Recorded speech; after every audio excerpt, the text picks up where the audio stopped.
नमस्कार दोस्तों, VK knowledge electrical में आप सभी का स्वागत है। दोस्तों, हमारे एंड्रॉयड ऐप में हर मंडे टेस्ट होता है और ये हमारा टेस्ट नंबर 22 था, जो सबके लिए फ्री रहता है सुबह 9 बजे से शाम 5 बजे तक। यदि आप टेस्ट अटेम्प्ट नहीं कर पाते हैं तो इस वीडियो के डिस्क्रिप्शन में एक लिंक दिया हुआ है, जाइए अभी वीडियो के डिस्क्रिप्शन में और कीजिए उस लिंक से ऐप को डाउनलोड और हो जाइए तैयार। नेक्स्ट मंडे से आप भी टेस्ट दे पाएंगे। यदि टेस्ट नहीं दे पाए हैं दोस्तों तो इस वीडियो को ज़रूर देखना, टेस्ट दिया है तब भी ज़रूर देखना और अटेंड किया तो लाइक भी ज़रूर करना। टेस्ट नहीं दे पाए तो इसलिए देखना क्योंकि इसमें 25 क्वेश्चन है, आपको सॉल्यूशन करवा देंगे। टेस्ट दिया है तो इसलिए देख लो कि उनका उत्तर क्यों और कैसे आया। सभी क्वेश्चन कारण सहित एक्सप्लेन करके पूरा उत्तर बताएंगे। काफ़ी इंटरेस्टिंग वीडियो आपके लिए रहेगा, लास्ट तक कंप्लीट इस पूरे वीडियो को ज़रूर देखना। कमेंट करके मुझे ज़रूर बताना कि आपका स्कोर कितना रहा, कितने सही हुए। ऐप डाउनलोड नहीं किया तो कर लीजिए और चैनल सब्सक्राइब नहीं किया तो हमारे इस यूट्यूब चैनल को सब्सक्राइब ज़रूर करना। वीडियो अपने दोस्तों को भी फॉरवर्ड ज़रूर करना। दोस्तों, आपके लिए मेहनत करते हैं, टेस्ट मैं खुद बनाता हूँ, अपनी तरफ से बेहतर क्वेश्चन देने का प्रयास करता हूँ, हिंदी इंग्लिश दोनों में देने का प्रयास करता हूँ। सो दैट जितने भी मेरे से रिलेट कर पा रहे हैं प्लीज़ जुड़े चैनल के साथ, शेयर करें, सब्सक्राइब करें। आइए सवाल नंबर 1 आपकी स्क्रीन पर। एक कैपेसिटर पर 471 अंकित है, इसका मान कितना होगा? पहली बात देखो दोस्तों, जब नोटेशन इस तरह का आ जाए ना तो सबसे पहले देख लेना कि उत्तर किस में दिया हुआ है। जैसे इसमें देख रहे हो आप, पिकोफैरेड में दिया हुआ है, तो इसकी एक पहचान होती है पिकोफैरेड की। क्या पहचान है मैं आपको बताऊं कि पहले 2 अंक जो होते हैं ना वो हमेशा इसके मान को दर्शाते हैं, यानी वैल्यू को दर्शाते हैं, और तीसरा जो अंक होता है ना वो हमेशा इसमें गुणक घटक को दर्शाते हैं, यानी वो बताता है कि आपको इस मान को कितने से मल्टीप्लाई करना है, या फिर सीधा सीधा यूँ कह दो कि वो 0 को दर्शाता है। वो ये बता रहा है आपको कि आपको इस संख्या के आगे कितने 0 लगाने हैं। जैसे अभी देखो कितना लिखा हुआ है 1, तो वो ये कह रहा है कि आपको 47 के आगे 1 0 लगानी है, और उत्तर किस में आएगा? पिकोफैरेड में। यानी इस कैपेसिटर का मान 470 पिकोफैरेड है। मैं आपको और बताता हूँ दूसरा एग्जांपल। मान लो यहाँ पर 470 लिखा हुआ होता तो इसका मतलब वो ये कह रहा है कि आपको 47 के आगे कोई 0 नहीं लगानी है। तीसरा अंक 0 है ना, लगने वाले 0 की संख्या कितनी है? 0। इसका मतलब वो केवल कितने का है? 47 पिकोफैरेड का। यानी अगर 470 होता तो सी ऑप्शन होता, 471 है इसलिए ए ऑप्शन है। मान लीजिए कि यहाँ पर अंकित 472 होता तो फिर वो क्या कह रहा है? फिर वो ये कह रहा है कि 47 के आगे 2 0 लगानी है, क्योंकि देखो यहाँ पर ये कितना लिखा हुआ है? 2 ना, ये नंबर ऑफ 0 को बता रहे हैं। यानी आपको 47 के आगे 2 0 लगानी है। 4700 पिकोफैराड है। बताइए दोस्तों, क्वेश्चन समझ में आया क्या? कर दोगे ना इस तरह का क्वेश्चन? कमेंट करके ज़रूर बताना क्वेश्चन कैसे लगते हैं। स्कोर तो कमेंट करना ही करना, आपका स्कोर कितना रहा वीडियो के हिसाब से बता देना। टेस्ट अटेम्प्ट नहीं कर पाए तो कोई बात नहीं। अगला सेकंड सवाल आपकी स्क्रीन पर कि कौन सा समांतर संयोजन का उदाहरण नहीं है? Parallel connection. देखो, वोल्ट मीटर में जो मल्टीप्लायर होता है ना वो सीरीज में लगता है। पहला ही उत्तर गलत हो गया। वोल्ट मीटर की रेंज बढ़ाने के लिए जो प्रतिरोध लगाते हैं उसको मल्टीप्लायर बोलते हैं, और वो मीटर के साथ कैसे संयोजित होता है? सीरीज में। इसका मतलब पहला ही गलत हो गया, तो यही ऑप्शन होगा। और देख लो फिर भी, घरेलू वायरिंग के कनेक्शन समांतर में होते हैं। वोल्ट मीटर खुद कैसे जुड़ता है? समांतर में। एमीटर में रेंज बढ़ाने के लिए जो प्रतिरोध लगाते हैं उसको शंट बोलते हैं ना, तो शंट भी कैसे लगता है? शंट भी समांतर में ही लगता है। यानी बी, सी और डी तीनों समांतर के उदाहरण है, जबकि ए जो है वो नहीं है। तो हमें क्या करना है? ए ऑप्शन के साथ जाना है। अगला क्वेश्चन है कि एक फिल्टर सर्किट का रिएक्शन कर्व या रिस्पॉन्स कर्व जो होता है वो किन के बीच बनाते हैं? देखो फिल्टर के नाम आपको याद होंगे, low pass, high pass, band pass, band stop. इन सब का मतलब क्या है? इन सब का मतलब होता है कि ये किसी फ्रिक्वेंसी को रोकते हैं, किसी फ्रिक्वेंसी को पास करते हैं। यानी एक फ्रिक्वेंसी को ये रोकते हैं, फ्रिक्वेंसी रोकने को अटेन्यूएशन बोलते हैं। क्या बोलते हैं? अटेन्यूएशन। तो ए ऑप्शन हो जाएगा। अटेन्यूएशन एंड फ्रीक्वेंसी के बीच बनाया जाता है। जैसे लो पास फिल्टर, इसका मतलब लो फ्रिक्वेंसी को पास करेगा, हाई फ्रिक्वेंसी को स्टॉप करेगा। ठीक है, चलिए अगले सवाल की तरफ चलते हैं। चौथा क्वेश्चन है कि साइन वेव में वोल्टेज के अधिकतम मान को जब प्रभावी मान से विभाजित करोगे तो आपको क्या प्राप्त होगा? देखो, अधिकतम मान को इंग्लिश में मैक्सिमम मान बोलते हैं, और मैक्सिमम को ही हम पीक वैल्यू के नाम से भी जानते हैं। कोई बात नहीं, इसको विभाजित करना है, यानी भाग का निशान लगा दो। प्रभावी मान को इंग्लिश में इफ़ेक्टिव वैल्यू बोला जाता है, और इसका दूसरा नाम आरएमएस मान होता है। तो अब देखो भाई, शिखर मान और आरएमएस मान का अनुपात क्या कहलाता है? Peak factor. पीक फैक्टर का मान कितना होता है? √2। √2 का मतलब 1.414। यानी जब हम प्रभावी मान में आरएमएस मान का भाग दे देंगे, अधिकतम मान में प्रभावी मान का यानी आरएमएस मान का भाग दे देंगे तो उत्तर कितना आएगा? 1.414। ठीक है, नेक्स्ट हमारा सवाल, अच्छा इसी में और बता देता हूँ। देखो, अगर आप आरएमएस मान में प्रभावी इसका पीक वैल्यू का भाग दे देते हैं तो फिर 0.707 आएगा। अगर आप आरएमएस मान में औसत मान का भाग दे देते हैं फिर 1.11 आएगा। यानी एक तरह से ये परिभाषा ही पूछ रहा था और अप्रत्यक्ष रूप से पूछ लिया इसने। भैया अगर सवाल सीधा होता कि पीक फैक्टर का मान बताओ तो हो सकता है आप कर देते, लेकिन यहाँ पीक फैक्टर की परिभाषा देकर उनका मान पूछ लिया।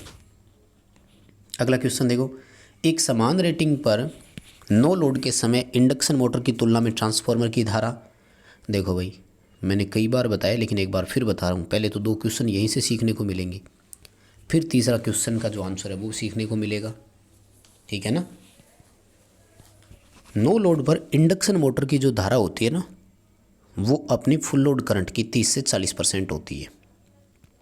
IFL की फुल लोड करंट की 30 से 40%। ट्रांसफार्मर की जो नो लोड करंट होती है वो अपने फुल लोड करंट की 2 से 5% होती है। तो क्या उत्तर करोगे? डी, बहुत कम होती है।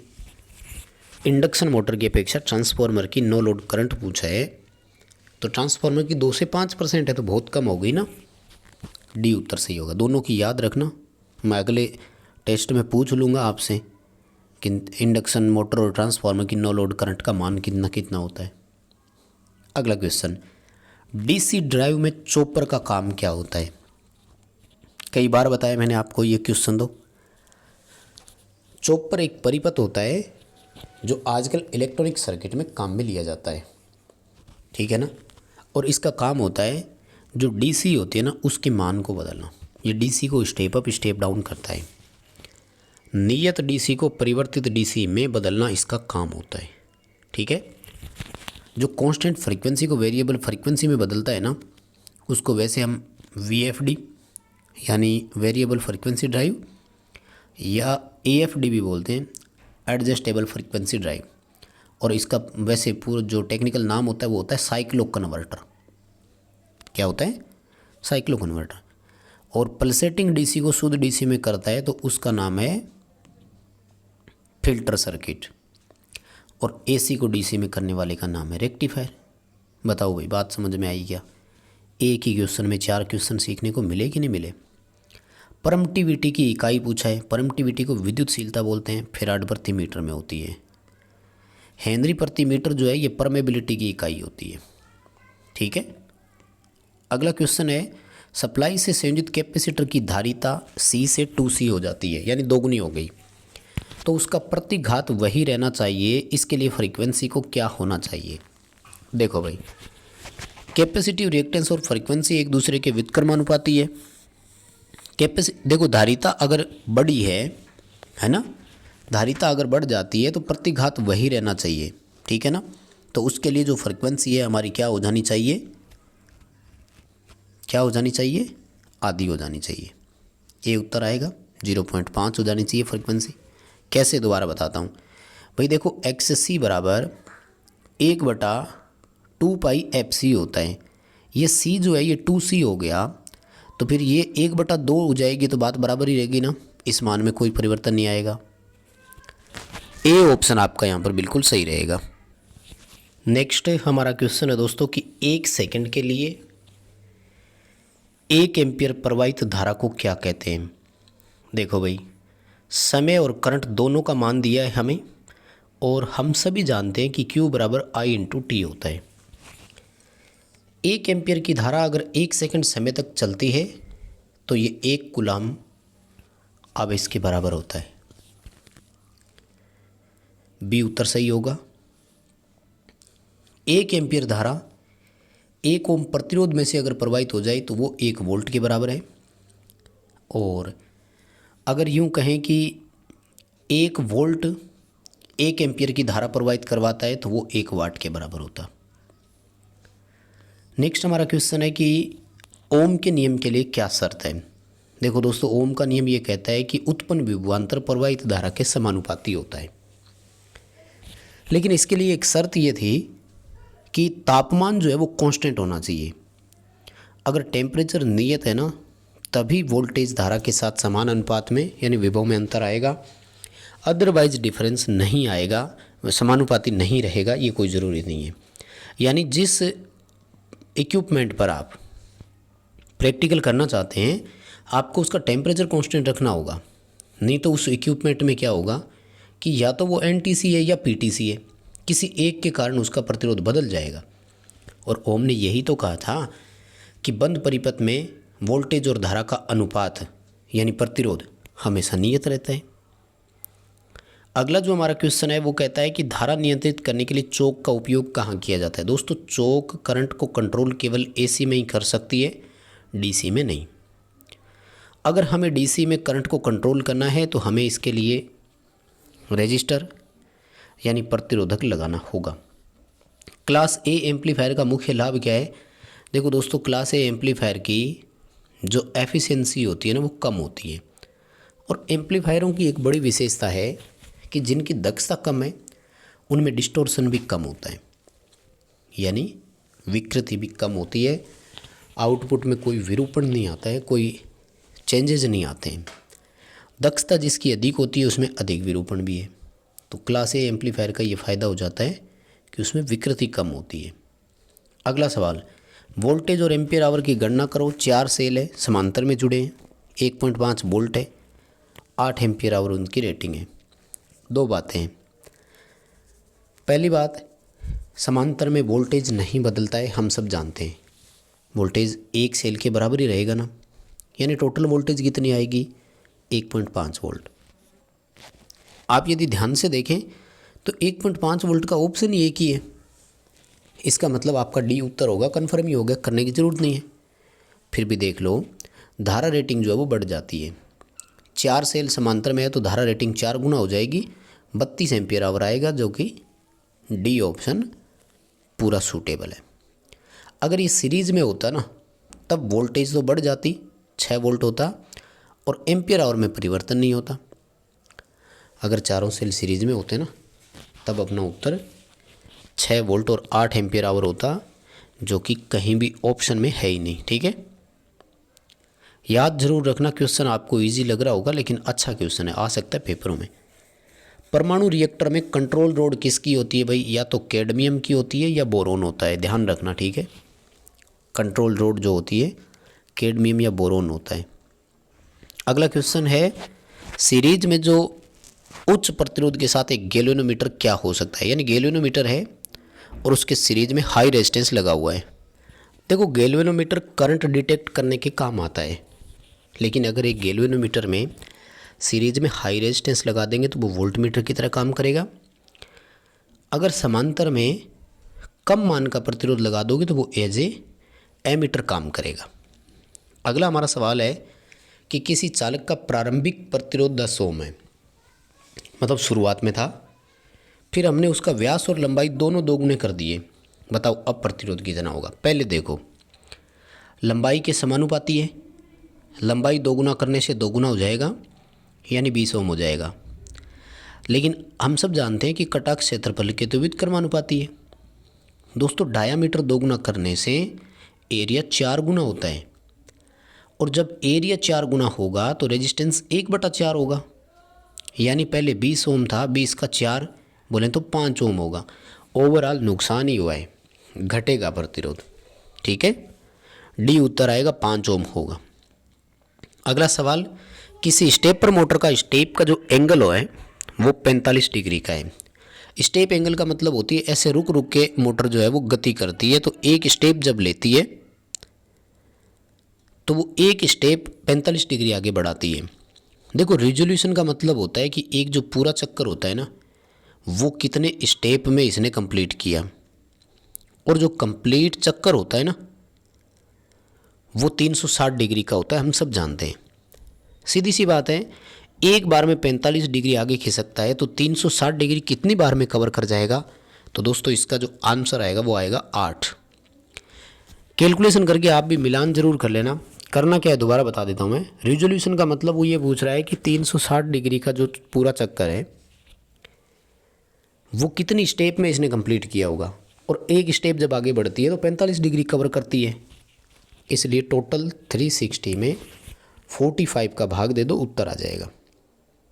नेक्स्ट दोस्तों क्वेश्चन है, चित्र में यदि दर्शाए गए परिपथ में यदि 25 वोल्ट सप्लाई हो तो 3 ओम प्रतिरोध पर वोल्टेज ड्रॉप ज्ञात कीजिए। ये देखो भाई आपके सामने डायग्राम है ये वाला, यहाँ 25 वोल्ट की सप्लाई बता रहा है, इसकी ड्रॉप पूछिए IR, रेजिस्टेंस 3 ओम दिया हुआ है, धारा ज्ञात कर लो। देखो करंट ये दोनों सीरीज में जुड़े हुए हैं ना, तो 3 और 2 का टोटल रेजिस्टेंस कितना आया? 5 ओम। समांतर में है तो वोल्टेज 25 वोल्ट मिलेगी ना। कौन है समांतर में? 10 ओम वाला, यानी 2 और 3 दोनों को जो वोल्टेज मिल रही है वो कितनी है? 25 वोल्ट है। 25/5 करोगे तो उत्तर कितना आया? 5 एम्पियर।